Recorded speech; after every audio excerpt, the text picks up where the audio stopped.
Donc la scène numéro 1. Donc tu as actuellement 10 ans et tu es, sur les genoux de ton père et tu l'interroges pour avoir des réponses sur ta mère. Dis, papa, elle était comment, maman? Je t'ai déjà dit de pas me poser ce genre de questions. Mais pourquoi est-ce qu'elle est partie? Elle avait quelque chose à faire, c'est tout. Tu n'as pas besoin d'en savoir plus. Elle reviendra quand le moment sera venu. Et c'est quand le moment? Ne sois pas impatiente. Mais tu sais quoi ce qu'elle avait à faire? Écoute, il faut que tu sois patiente. Je ne peux pas te répondre maintenant. Et tu ne veux pas aller jouer avec tes petits camarades, par exemple? Bon, d'accord. Allez, vas-y. Alors que tu sors du coup de la maison, tu n'es quand même pas très satisfaite des réponses faites par ton père. Tu peux voir qu'il y a des anciens du village qui sont en train de discuter. Du coup, mon personnage s'approche vers eux innocemment. Bonjour, Ah, Néfi, bien le bonjour. dites, Oui. vous savez où elle est, ma maman? Et tu peux voir que les deux ils se regardent d'un regard assez gêné. Ton père t'a autorisé à ce qu'on te réponde? Bah, il a dit qu'il ne devait pas parler de ça, mais qu'elle reviendrait le moment venu. Mais je sais pas ce que c'est le moment venu. Eh ben écoute, s'il t'a dit qu'elle reviendrait le moment venu, c'est qu'elle reviendrait le moment venu. Mais vous savez ce que c'est le moment venu? I- Non, pas exactement. Ta mère est restée que peu de temps au village. Mais sinon, vous savez comment elle est? Papa, il veut pas me le dire. Écoute, tout ce qu'on peut te dire, c'est que elle était humaine et qu'elle venait d'une terre loin de cette forêt. Parce que maman, je connais rien. Enfin, je sais pas son prénom, je sais pas d'où elle vient, je sais pas à quoi elle ressemblait. Vous savez rien, vous aussi? Tu vois que les deux se regardent et il y a l'elfe du sexe féminin qui se met à genoux en face de toi. Ce qu'on peut te dire, tu le dis pas à ton papa, c'est elle avait les mêmes cheveux noirs comme toi et qu'elle s'appelait Fézim Tola. Là, pour une fois, mon personnage, il a un grand sourire, il est super content, il a enfin une information. Il va leur faire un très très grand sourire et dire merci. Je peux au moins dire que je connais son prénom. Et tu le répètes pas à ton père, hein? Promis. Allez, va jouer. Et du coup, elle partira beaucoup plus joyeuse que ce qu'elle n'était arrivée. Donc nous allons passer à la scène numéro 2. Tu es avec tes amis elfes le lendemain et vous jouez à 1, 2, 3 soleil. Donc tu es sur la ligne de départ et c'est le plus grand du groupe qui est contre l'arbre et qui fait 1, 2, 3 soleil. Fais-moi un petit, juste pour voir comment s'est passée la partie, fais-moi un petit jet de dextérité avec des avantages. Autant te dire que ta partie ne se passe pas super bien.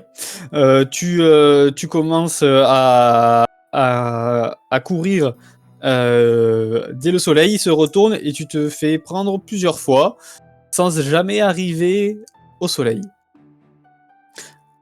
Après la partie, tu es avec tes amis elfes pendant le reste de la journée et l'insouciance vous fait discuter, courir à travers les bois, sauter à travers des ruisseaux, mais toujours pas trop loin du village, jusqu'à la tombée de la nuit où c'est le moment de rentrer chez vous. Donc un peu comme tous les jours, entre les cours Et l'éducation, vous avez le temps de jouer un petit peu. Elle leur fera un grand salut et elle partira rejoindre son père. Donc la prochaine scène, nous sommes 2 ans plus tard. Donc tu as 12 ans et tu es avec ton père. Combien de fois je t'ai dit d'être plus responsable? Mais papa, pourquoi je peux pas être juste avec les autres? Écoute, tu vas bientôt rentrer dans l'âge adulte, il va falloir que tu te responsabilises. Les autres ont beaucoup plus de temps que toi. Je te rappelle que tu es une demi-elfe et tu n'es pas une elfe. Alors comporte-toi comme tel, s'il te plaît. D'accord, papa. Allez, on passe à table. Du coup, papa, tu veux que je fasse quoi en plus des autres? Écoute, il est temps pour toi de vraiment t'intégrer à la vie elfique en tant qu'adulte. Il faudra que tu commences à déjà mieux tirer à l'arc, parce que cette discipline est très importante pour nous. Il va falloir que tu te renseignes sur les plantes. Tu as quelques lacunes dessus.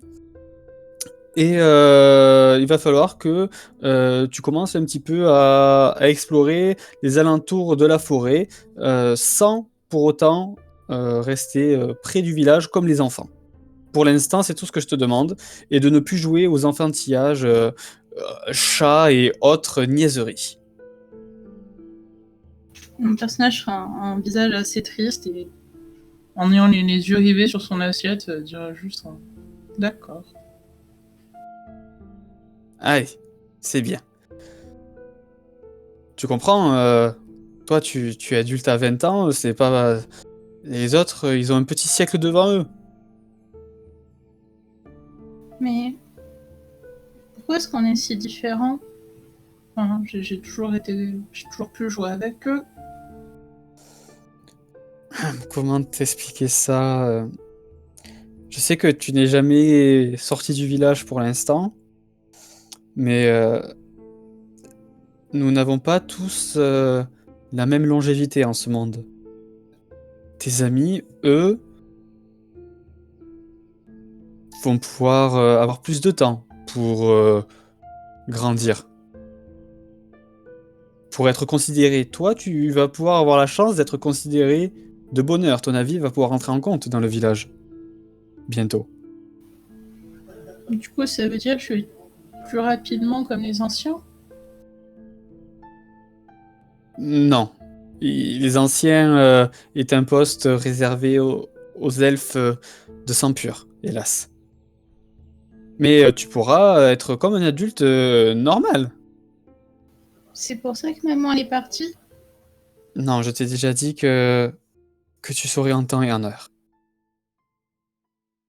Si je deviens adulte, je pourrais le savoir? Tu vois qu'il il prend une tête assez réfléchie. Pour l'instant, je ne pourrais te répondre que par la négation, ma fille. Donc, ensuite, la scène suivante, tu as 15 ans et tu es dans les bois. Qu'est-ce que tu décides de faire? Globalement, je regarde les différentes herbes que je peux trouver. J'essaie de voir s'il y en a que je ne connais pas, que je n'ai pas encore vu. Fais-moi un petit jet de nature. Tu as quand même, depuis 3 ans, tu as écouté quand même les conseils de ton père et est sorti de plus en plus loin au niveau de la forêt autour du village, mais tu n'es jamais sorti de la forêt. Et tu as découvert pas mal de plantes, tu les as référencées dans un livre, tu as observé les animaux, ce qu'ils mangeaient, tu étais vachement attentionné à ce sujet. Et tu ne remarques plus une plante que tu n'as pas déjà repérée dans ton lieu de naissance. Tu penses que tu peux même présenter ce livre à ton père et qu'il sera fier de toi. Du coup, contente de moi, je vais juste continuer à me balader en observant autour comment vivent les différents animaux et ce qui se passe. Ok. Parce que c'est entre guillemets assez apaisant pour mon personnage. Donc tu peux voir des oiseaux qui chantent, qui donnent la béquille à leurs petits, un troupeau de cerfs qui passe non loin de toi, avec un faon qui manque de se ramasser en sautant au-dessus d'une rivière et qui in extremis sa mère le tire de l'eau. Et tu peux voir aussi un rapace qui fonce sur un lapin qui s'envole pour en faire son 4 heures. Et le temps que tu observes tout ça, il y a la nuit qui commence peu à peu à tomber. Et tu te dis que qu'il serait peut-être temps de rentrer chez toi, parce que ça fait quand même pas mal de temps que tu es parti, et comme à ton habitude, tu n'as pas forcément prévenu les gens. Du coup, je vais m'empresser de rentrer et en rentrant, je montrerai mon livre à mon père. Oh, Nephi, c'est merveilleux. Toutes ces plantes que tu as répertoriées, les caractéristiques des animaux. Ton apprentissage est pratiquement fait. Tu as appris ça toute seule? J'ai essayé de faire comme tu m'as dit. Je voulais que je m'améliore au niveau des plantes, donc j'ai fait de mon mieux. Mais c'est parfait. Je ne pensais pas que tu mettrais autant de bonne volonté après ce serment. Je suis épaté par toi. Bravo. Merci. Et dans quel but à quoi vont te servir toutes ces connaissances maintenant? Parle-moi un peu de toi, ma fille. Bon, je sais pas trop, mais dans la forêt, je me sens bien. J'aime bien observer les animaux, les plantes évoluer. Et puis, tu sais, j'y ai passé beaucoup de temps vu que je jouais plus avec les autres, j'avais pas mal de temps à passer en forêt. Est-ce que tu as pensé que j'avais été trop dur avec toi? Tu as toujours essayé de prendre des décisions justes pour moi, donc je suppose que c'est ce qui est le mieux. Même si j'ai encore un peu de mal à comprendre exactement pourquoi est-ce que je dois évoluer si vite, mais... Maintenant que tu as pris de l'assurance, de la maturité, je peux t'expliquer plus en détail. Je pense que tu es maintenant plus prête à accuser le choc. Écoute, tu as bien vu que tes camarades, toi, tu avais changé physiquement et mentalement, alors que tes camarades n'ont pas forcément évolué pendant ces années. Ils ont l'air un peu plus jeunes, mais ils évoluent aussi. Mais tes connaissances comparées aux leurs, pour l'instant, sont supérieures. Ça, c'est parce que tu m'as dit de beaucoup travailler, du coup, c'est pour ça, non? Non, c'est parce que ta faculté d'apprentissage est décuplée par rapport à la leur. Écoute, ton cerveau grandit plus vite. Tu arrives à maturité. Tu es bientôt une adulte. Et ton espérance de vie est plus courte que la nôtre. Ça veut dire que la cérémonie de passage, je la ferai avant eux? Et oui.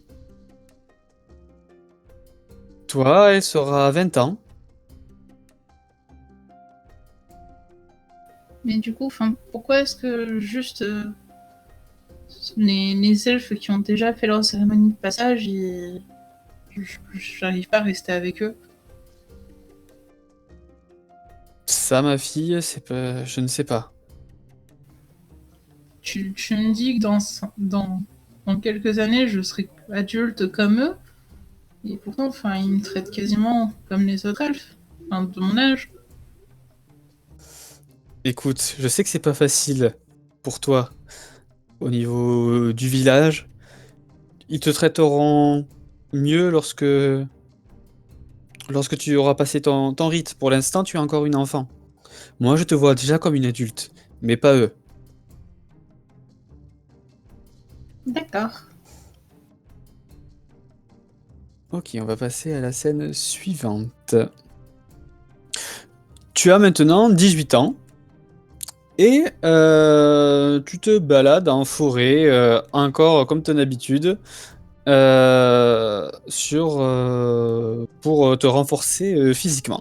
Alors que tu fais quelques exercices qui permettent d'améliorer ta dextérité, tu remarques des traces de pas étranges. Énormes. Ils font au moins si tu mettais 2 pieds côte à côte, ça ferait 7 empreintes de pas. Est-ce que ça ressemble à une empreinte que je connais? Tiens, fais-moi un test de nature, s'il te plaît. Nature ou dressage, comme tu veux. Oui, ça ressemble à une patte de loup, mais beaucoup plus grande. Du coup, je vais suivre la trace en essayant d'être le plus discrète possible, parce que les loups peuvent quand même se montrer dangereux. Et à cette taille-là, ça pourrait être problématique. Donc tu suis les traces sur une bonne centaine de mètres, et quand tu arrives au bout de 100 mètres, tu peux voir qu'il y a un petit peu de sang qui se mêle aux traces.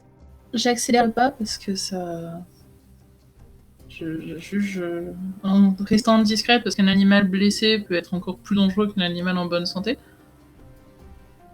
Alors que tu accélères le pas, derrière toi, tu entends un grognement.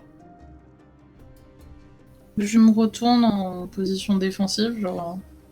Tu peux voir un loup énorme, massif, puissant, qui te regarde, mais tu ne perçois pas, bizarrement, l'animosité de cette bête, et elle a l'air de chanceler un peu de gauche à droite. En regardant son flanc, tu peux voir qu'il y a une énorme mare de sang qui commence à se former.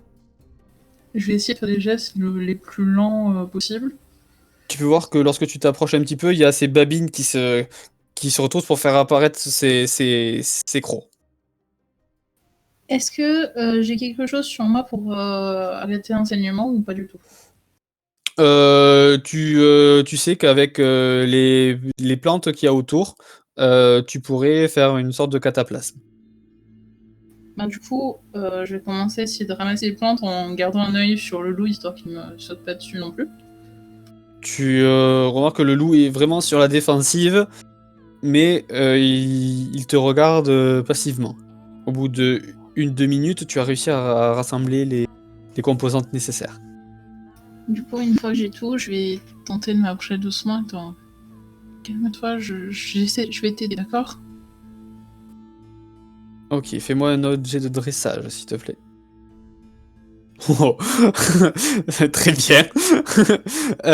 Tu vois que tu arrives doucement et le loup baisse sa tête comme pour te dire d'approcher, alors que tu remarques sur les côtés 2 louveteaux. Au vu des louveteaux, je me dis que du coup, c'est encore plus important que je la soigne. Parce que 2 jeunes louveteaux seuls dans la nature, ils pourront pas survivre. Donc je m'applique encore plus à soigner la louve. Très bien. Tu arrives à faire ton cataplasme et tu lui appliques.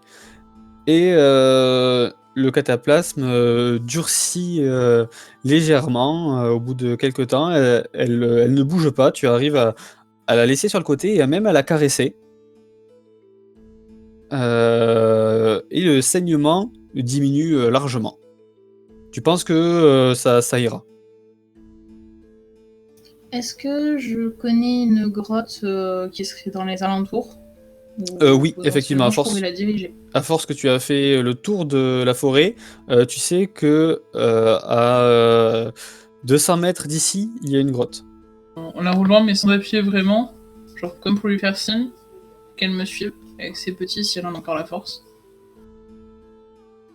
Mais très bien. Elle te suit et difficilement, mais elle y arrive. Tu fais attention à ce que le cataplasme reste en place, et tu sais qu'une fois à la grotte, il faudra peut-être que tu restes plus longtemps avec elle, alors que le soir est en train d'arriver, pour justement s'assurer qu'elle ne bouge pas trop et qu'il reste en place. D'ailleurs, en la soignant, tu peux remarquer que Le loup, en fait, était une louve avec des tétines assez gonflées. Du coup, à ce moment-là,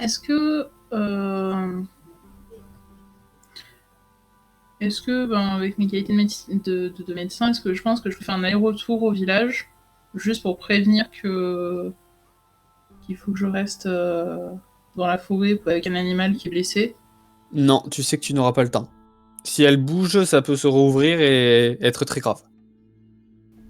Ça a l'air Bah, du d'être... coup, quand tu as observé la blessure, ça ressemblait une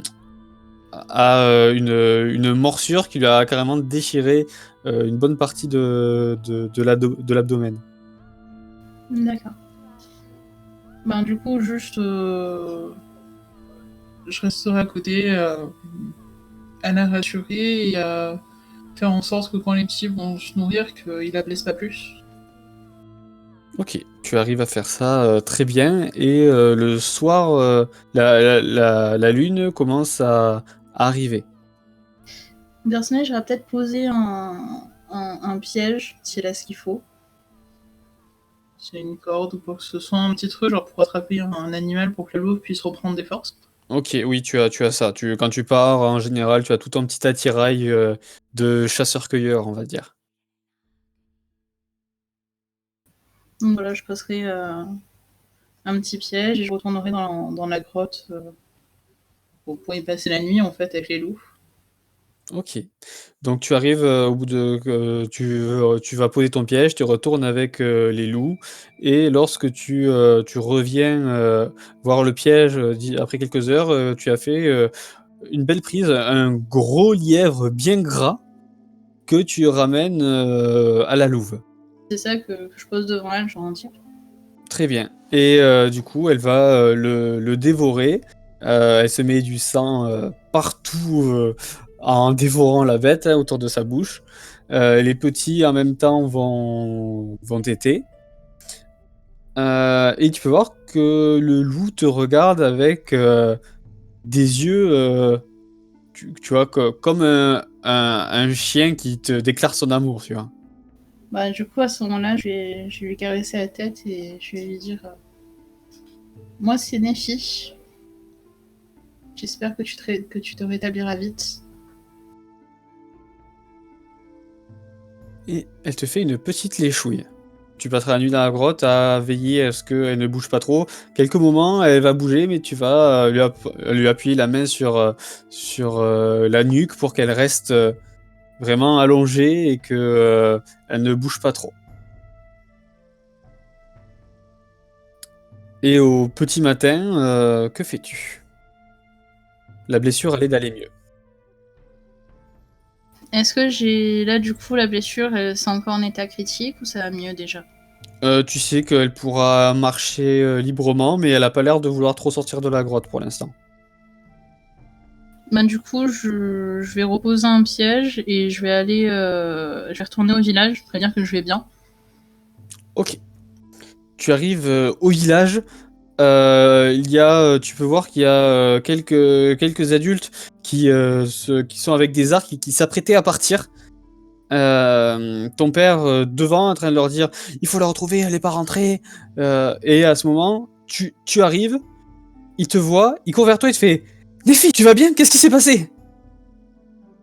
J'ai croisé un animal qui était blessé, je l'ai soigné, mais enfin, si je l'avais laissé tout seul, en bougeant, il aurait pu réouvrir sa blessure et il serait mort. C'était une mère avec ses petits, je pouvais pas les abandonner comme ça. Écoute, ce que tu as fait est admirable, mais préviens-nous. C'est- je ne peux même pas t'en vouloir pour ça. Tu as sauvé une vie animale, mais sache que ta vie est plus importante que celle des animaux. Et je sais, mais comme tu le dis, je suis bientôt une adulte. Donc ça va. Tu as raison, ma fille. Tu es bientôt une adulte. Il faut que j'apprenne moi aussi à lâcher prise. Tu as bien agi. Bon. Je vais pas tarder à y retourner. J'étais juste venue vous prévenir pour justement éviter que vous me cherchiez pendant des heures. Reviens avant ce soir, s'il te plaît. T'inquiète pas, cette fois je serai là. Je lui fais un signe de la main et je repars en courant vers la forêt. Il te fait un sourire et un signe de tête. Très bien. Nous allons passer à la scène suivante. Dans 3 jours, tu vas bientôt avoir 20 ans. Tu es dans la forêt avec les loups et les louveteaux qui ont bien grandi depuis. Et toujours en cachette, tu es resté avec eux.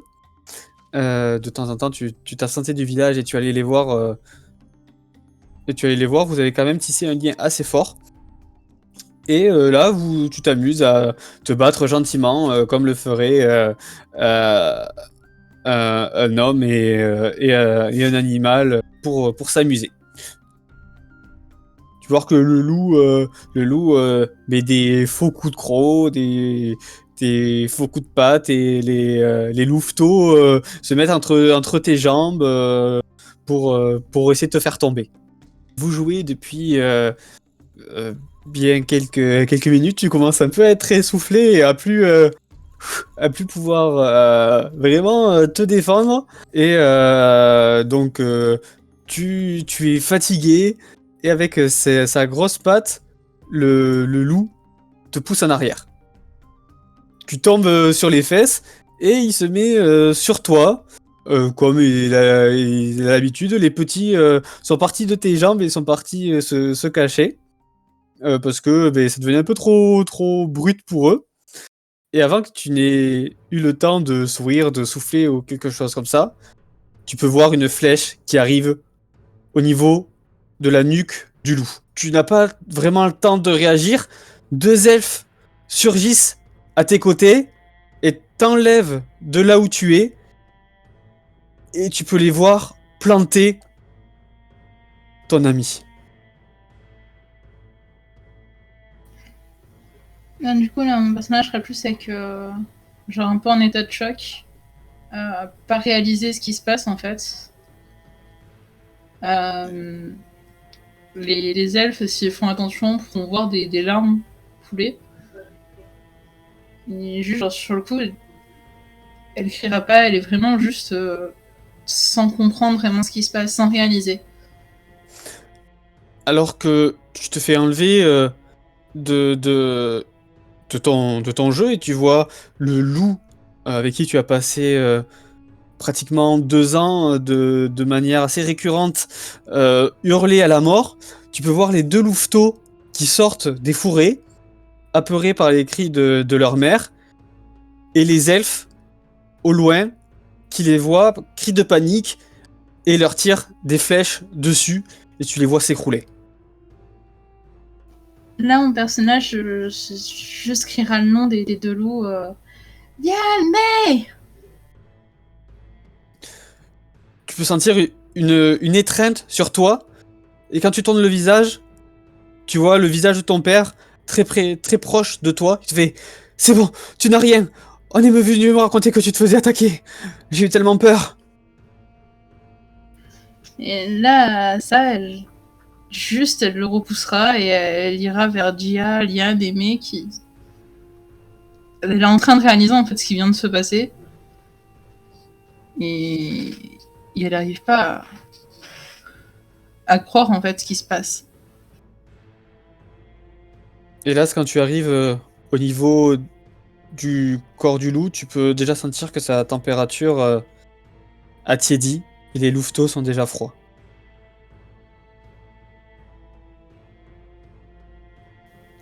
Du coup, juste mon personnage s'effondra en sanglots en répétant des non, non, pourquoi, mais... Pourquoi? Ton père s'approche de toi et... Mais pourquoi pleures-tu, ma fille? Mais on jouait, pourquoi vous êtes là? Vous êtes jamais là! Mais on est venu nous rapporter que tu te faisais attaquer par des loups. Qui? Pourquoi? C'est la femelle que j'ai sauvée il y a 2 ans! On jouait, c'était mon amie. Ma seule amie. Je,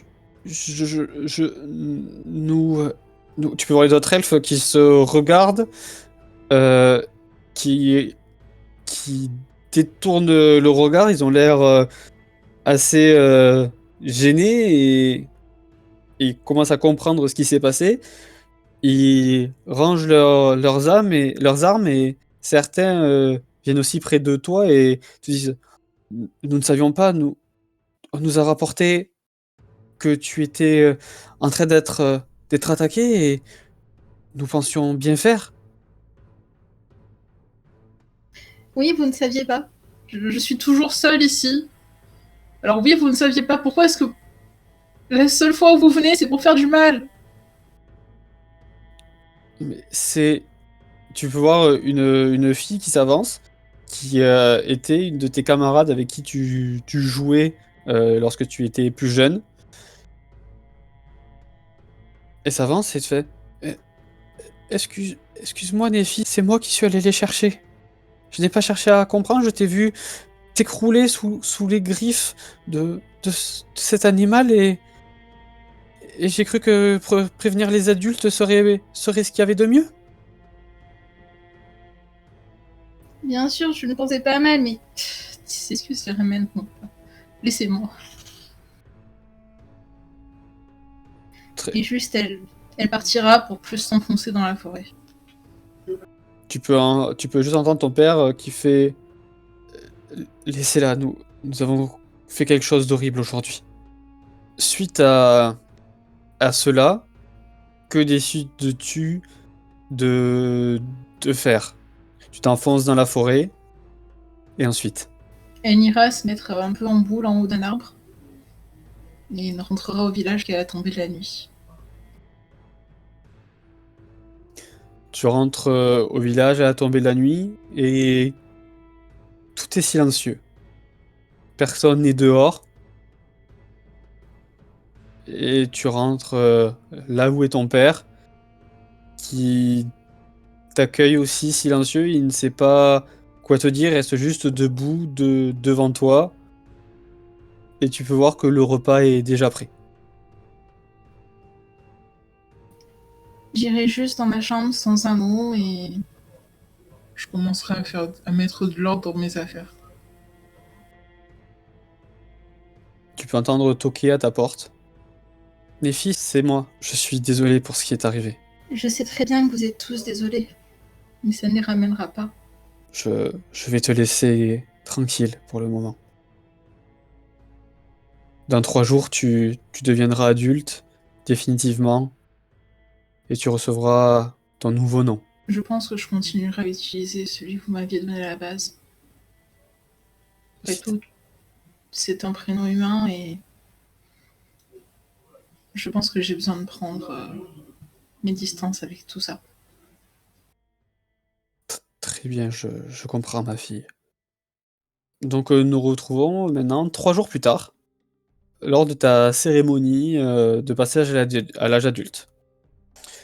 Tu peux voir que, vu ce qui s'est passé il y a 3 jours, les gens essaient de mettre du cœur à la fête, mais ils te regardent, tu sais, tous d'un air gêné, ils osent pas vraiment s'approcher de toi, te demander comment tu vas. C'est festif, mais loin de toi, c'est festif gêné. Et tu le ressens aussi. Toi, comment tu te sens par rapport à ça? Mais là, mon personnage a surtout envie, genre, que ça se finisse parce que elle sait pas comment parler aux gens. Parce qu'à la fois, elle leur en veut et en même temps, c'est pas de leur faute. Elle est encore en deuil par rapport au fait que tout s'est passé très vite. Et elle s'en veut de ne pas avoir réussi à réagir juste pour protéger les louveteaux.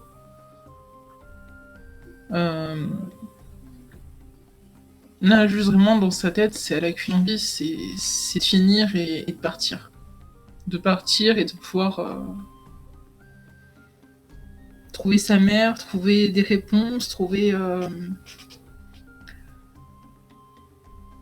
une place quelque part. D'accord. Effectivement, la fête se finit bien plus tôt que prévu pour les autres passages à l'âge adulte.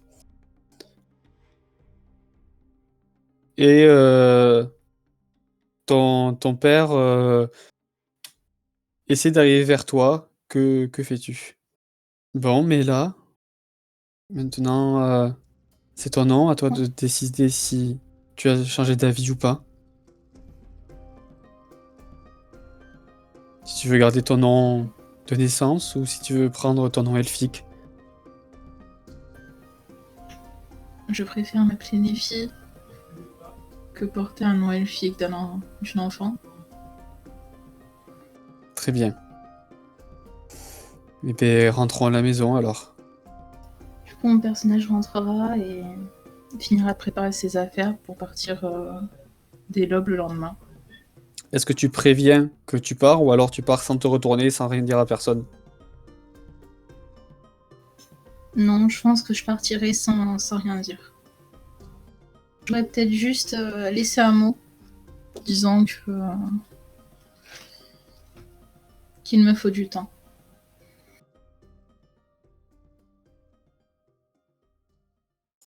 Donc, maintenant, nous nous retrouvons 1 an plus tard, alors que tu as continué de parcourir un petit peu le monde en cherchant des informations sur ta mère.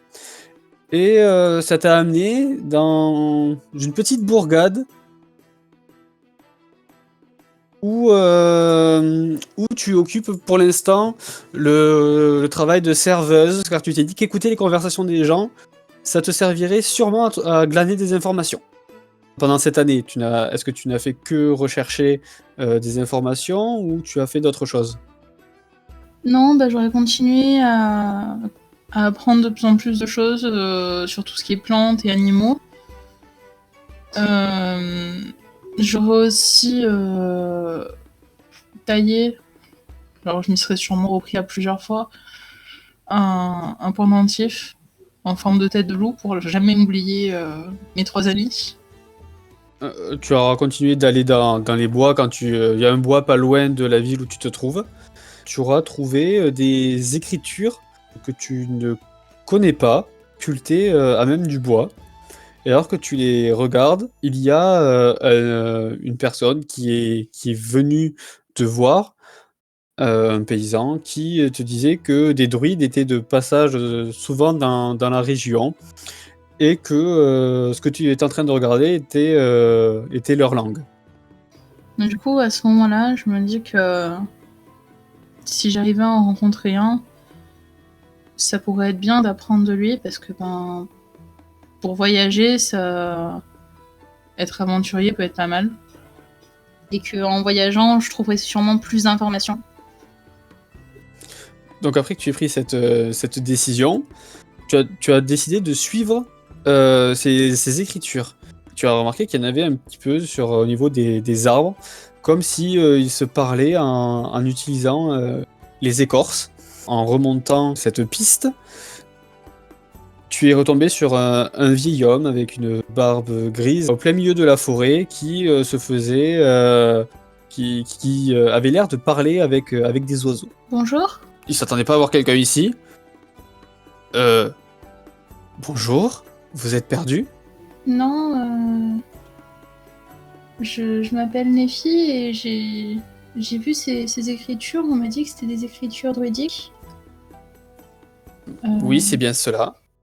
Je suis le druide de cette forêt. Je suis en charge de garder, de maintenir l'ordre au sein de ce lieu. Je n'ai pas l'habitude de recevoir de la visite. Comment m'as-tu trouvé? J'ai juste suivi les textes au fur et à mesure. Vous savez, j'ai toujours grandi dans la forêt, donc j'aime bien me déplacer dedans. Tu peux voir qu'il se passe la main à la barbe. Il fait intéressant. Tu as réussi à voir les textes que nous nous laissons. Tu aurais des petites prédispositions avec la nature, dis-moi. La plupart des gens se baladent et ne remarqueraient même pas un géant dans une forêt. Et, enfin, Ça se voit un géant dans une forêt. Oui, si tu regardes dans la bonne direction. Mais dans la forêt, le plus intéressant, c'est de regarder dans plusieurs directions. Tu as l'esprit alerte. Qui es-tu? J'ai Madame Nephi Sienodel. Nephi Sienodel. Un nom elfe. Oui. Un prénom humain. J'ai grandi avec mon père dans un village elfe, dans une forêt plus loin, à quelques lieues d'ici. Et que puis-je faire pour toi, Nephi? Depuis un an que je voyage, j'ai appris que les druides étaient ce qui était le plus proche de la nature. Et... Enfin, j'adore la nature, j'aimerais en apprendre toujours plus. Sais-tu ce qu'est un cercle druidique? Non. Viens ici, je vais t'expliquer. Assis-toi autour de ce feu. Du coup, il ira juste s'asseoir tranquillement. Du coup, il va t'expliquer ce qu'il y a de base à savoir sur le druidisme, les cercles, comment la société druidique fonctionne, et il essaiera de tester tes connaissances avec, au fur et à mesure de la conversation, mais de manière assez détournée. Tu sors tes connaissances naturellement, tu n'arrives pas à bloquer, et à la fin de cette petite conversation, il te fait Mon nom est Ismaël. Plusieurs bosquets manquent de druides, et je pense que tu serais parfaite pour ce rôle. Si ça ne te dérange pas, bien sûr.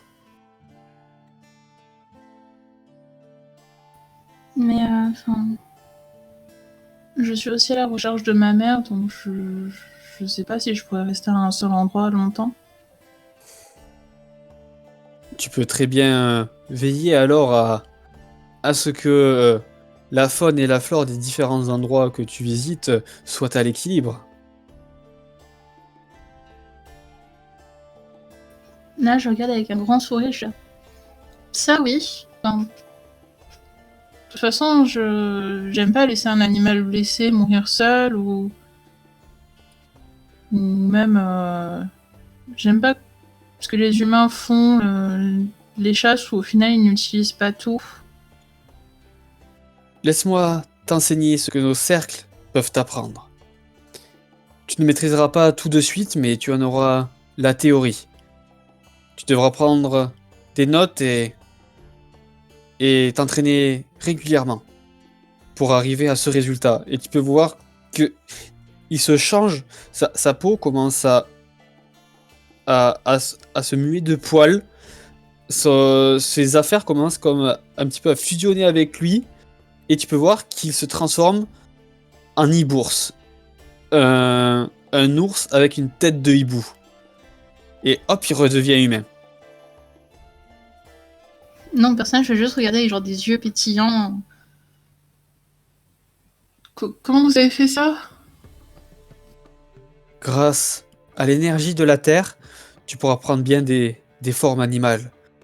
Si tu respectes l'équilibre entre la faune et la flore te respectera. L'énergie que nous utilisons provient de la terre elle-même. Les dieux n'ont que faire de nos pouvoirs. Nous sommes la terre. Donc il va t'apprendre les bases du druidisme pendant une petite année. Hélas, alors qu'il aurait bien aimé continuer, il a reçu un message important qui l'a convoqué dans un autre lieu. Et il t'a dit que seuls les druides confirmés pouvaient venir, ce qui appartenait à son cercle, qui était le cercle de la lune. J'espère vous revoir bientôt. Je l'espère ça aussi, Nephi. Allez, va. Tu es resté avec moi assez longtemps. Si je me rappelle bien, tu as des objectifs à avoir. Merci. Vole de tes propres ailes, Nephi. Scène suivante. Je vais arrêter la musique. C'est l'avant-dernière scène. Donc c'est après que tu aies laissé ton bienfaiteur de côté. Cela fait maintenant 2 mois et tu fais toujours chou blanc au niveau des informations. Tu n'arrives vraiment pas à savoir où pourrait être ta mère alors que tu as son nom, personne n'en a jamais entendu parler. C'est vraiment, commence même un petit peu à devenir frustrant, mais tu ne perds pas espoir. Et tu as besoin de te ressourcer au sein d'une forêt. Et lorsque tu y arrives à cette forêt, tu remarques que l'énergie est un peu perturbée. Plus tu t'avances vers le centre, plus tu remarques que l'énergie est perturbée. L'énergie de la Terre ne circule pas correctement. Que décides-tu de faire? Je vais essayer d'être la plus discrète possible en m'approchant, parce que c'est potentiellement quelque chose qui se passe qui ne va pas, et que je vais devoir agir. Et en m'approchant le plus discrètement possible, je vais continuer d'avancer vers le centre, en faisant attention à tout ce qui se passe autour, comment se comportent les animaux, est-ce qu'il y en a encore? Il y a encore des animaux, les oiseaux, comme à leur habitude, chantent. Tu peux juste sentir qu'au niveau de la terre, comme si elle avait une sorte de battement de cœur, et le battement est très irrégulier. Des fois, il est très lent, il s'accélère, il est très lent, il s'arrête. Mais les animaux ne semblent pas du tout perturbés. D'accord. Du coup, je vais m'avancer entre guillemets un peu plus sereinement. C'est que c'est pas si grave que. Enfin, ça reste grave, mais je veux dire, c'est pas forcément si dangereux que ça. Tu arrives dans une clairière, éclairée par le soleil, et au milieu de cette clairière se dresse un monolithe. Du coup, je vais d'abord, avant de m'avancer dans la clairière, regarder s'il y a rien dans le ciel, rien dans la clairière autre que le monolithe. Non, rien, pas un animal, pas une trace de pas. L'herbe est assez haute, rien ne semble avoir été foulé depuis de longues années, ou de longs mois. Donc, du coup, je vais m'approcher doucement pour examiner le monolithe. Parce que du coup, c'est de là que je suppose que vient la perturbation. Oui, plus tu te rapproches, plus tu le sens, et tu peux voir qu'il y a une marque gravée dans la roche du monolithe. Est-ce que c'est une marque que je connais, qui me dit quelque chose? Non, tu ne l'as jamais vue et tu ne sais absolument pas ce que c'est. Donc, du coup, je vais juste poser ma main sur le monolithe. Est-ce qu'il y a quelque chose qui se passe? Est-ce que... Tu poses ta main sur le monolithe et l'énergie semble recirculer normalement. Si j'enlève ma main, est-ce que l'énergie ne recircule plus à nouveau normalement ou... C'est de nouveau un petit peu disparate. Je vais tenter de voir s'il n'y a pas quelque chose de magique avec ce symbole. Toi, tu as la détection de la magie, c'est ça? Oui. Ok. Il résulte de la magie de ce monolithe. Mais par contre, tu ne sais absolument pas pourquoi il est là. Nous rentrons dans la dernière scène. Nous nous retrouvons quelques jours après tout ceci, alors que tu erres dans une taverne, tu te décides d'aller te coucher. Et alors que tu t'endors, tu vois autour de toi, tout est noir. Cependant, devant toi, il y a une roulotte bariolée de couleurs, avec sa porte qui est ouverte. Tu peux apercevoir, dansant à l'intérieur de la roulotte, des petites bougies allumées, et on dirait que les flammes de ces bougies dansent. Est-ce que je ressens encore les énergies de la Terre ou pas? Oui, Ben, du coup, juste, je m'avancerai prudemment. Vu qu'il y a bien... il perd d'avoir autre chose. tu t'avances prudemment, et à l'intérieur, tu vois une vieille femme avec un jeu de tarot à la main, et qui parle d'une voix assez grésillante. Bonsoir, Néphis Yanodel. Assis-toi. Du coup, mon personnage s'assiera un peu perturbé et lui dira mais vous connaissez mon prénom? Oui, Enfin, je connais beaucoup de choses. comment me connaissez-vous? Les fils du destin t'ont amené à moi. Tire une Oui. carte. Et te tend un paquet de cartes. En tirant une carte, elle va lui demander mais si vous me connaissez, vous connaissez peut-être aussi ma mère? Tu peux voir que sur la carte, tu te vois toi, dessiné, à l'âge que tu as actuellement, avec à côté de toi un loup sanguinaire. Et sous la carte, il y a marqué la druide.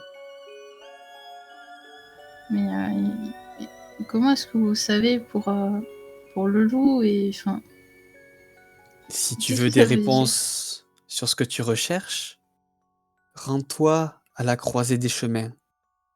Une taverne au village de Lyria. Là-bas, trouve le demi-démon à la lance, la sorcière glacée et le conteur torturé. Eux aussi possèdent une de ces cartes. Retrouve-les. Et après une nuit de sommeil, vous saurez quoi faire. Tu entends un petit rire dans tes oreilles, et puis tout d'un coup, tu as l'impression d'être aspiré. Et lorsque tu ouvres les yeux, il fait jour. Et tu te souviens de ton rêve un petit peu étrange. Je regarde quand même autour de moi, genre c'était bien un rêve. Et en regardant autour de toi, tu vois que par terre, à tes pieds, il y a une carte de tarot. Je vais ramasser la carte de tarot. Et tu peux voir que sur cette carte, il y a toi, dessiné, avec à côté de toi un loup sanguinaire. Et sous la carte, il y a marqué la druide. Que décides-tu de faire maintenant? Du coup, comprenant que ce n'était pas juste un rêve, elle préparera ses affaires et partira vers le village indiqué par la vieille femme. Très bien. Et bien voilà, on a fini avec ton background.